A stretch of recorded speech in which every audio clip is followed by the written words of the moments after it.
Decode Mithila पर सब केओ के स्वागत अछि। तो हम जेना कि आयल छी अहाँ सबके बीच में जल जीवन मिशन के लऽ कऽ हर घर नल जल। अहाँ सब देखने हैब किछु दिन पहिले मनीगाछी प्रखंड मुख्यालय पर एकटा धरना प्रदर्शन भेल छलै, जाहिमे वीडियो साहब पर्ची फेंक कऽ भागि गेल छलखिन। ओ कहलखिन जो हम नल जल के समस्या लऽ कऽ हम कोनो तरह के कोनो कार्य दै में असमर्थ छी। और अपना सबके क्षेत्र में मनीगाछी क्षेत्र में बहुत तरह का घपलाबाजी भऽ रहल अछि।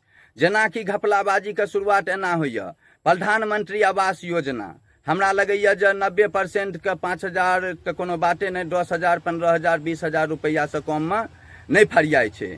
ओकर बाद छै मनरेगा। मनरेगा ओ काज छी जतऽ अपना सबके क्षेत्र के गरीब व्यक्ति सबके जे निचला स्तर के छथि, जे रोजी रोटी कऽ के अपन जीवन यापन करै छथि, हुनका रोजगार दै के लेल सरकार के द्वारा बनायल गेल योजना छी।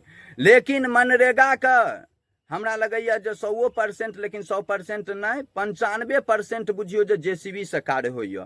ई आश्चर्यजनक यऽ, ई दुखद है। बुझाइए जे अपना सबके क्षेत्र में किसान के कतौ सहायता, उचित सहायता मिले छै, केकरो खाद पानी उचित मिल रहल छै प्रखंड से, केकरो समय समय पर बीज सब मिले छै, नहीं मिले छै। जखन खेती के 1 महीना बीत जाय छै न, तकर बाद बिया आबै छै। महिला बाल विकास योजना, कतौ महिला के विकास करे के लेल, उद्योग दै के लेल योजना चल रहल अछि। कतौ बच्चा सबके कोनो तरह के स्कॉलरशिप वगैरह के सहायता मिल रहल अछि। कतौ नहीं जमीन स्तर पर कोनो काज अछि, सबटा काज कागजेटा पर भऽ रहल छै। स्वच्छता मिशन जे अछि अपना सबके हर घर शौचालय, ई पूरा तरह से फेल छै। पूरा हमरा लगैए बिहार में खास कऽ के दरभंगा मधुबनी 2 4 5 टा समस्तीपुर एम्हर आसपास के ग्रामीण इलाका के जतेक भी जगह कहै छी, और अहाँ ओतबी की कहब, हम तो जाके देखलिए हन जे स्वच्छता के एहन अभद्रता के प्रमाण हमरा सिमरिया में मिलल।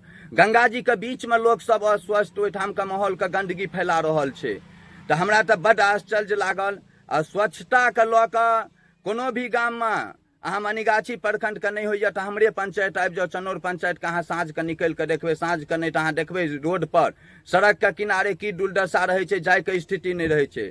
तो स्वच्छता के लऽ कऽ सवाल उठे छै। और ई जतेक तरह के सवाल हम अहाँ सबके बीच में लऽ कऽ, चाहे वो शिक्षा के मुद्दा हो, चाहे वो मनरेगा के मुद्दा हो, चाहे वो वृद्धा पेंशन के मुद्दा हो, चाहे वो इंदिरा आवास के मुद्दा हो, चाहे वो स्वच्छता के मुद्दा हो, चाहे स्कूल के व्यवस्था, कोनो भी अपन सबके क्षेत्र में एकोटा स्कूल में नीक से पढ़ाई लिखाई नहीं भऽ रहल अछि। एकर जवाबदेही के लथिन? जनप्रतिनिधि कहिया जवाबदेही लथिन? कथी ले हुनका हम अहाँ चुनि कऽ बैसेने छियनि? प्रखंड विकास पदाधिकारी कथी ले छथिन? सीओ कथी ले छथिन? बीओ कथी ले छथिन? थानाध्यक्ष महोदय कथी ले छथिन? सब केओ अपन अपन जवाबदेही से भागि रहल छथि। सब केओ भ्रष्टाचार के अपना आप के अधीन कऽ देने छथि।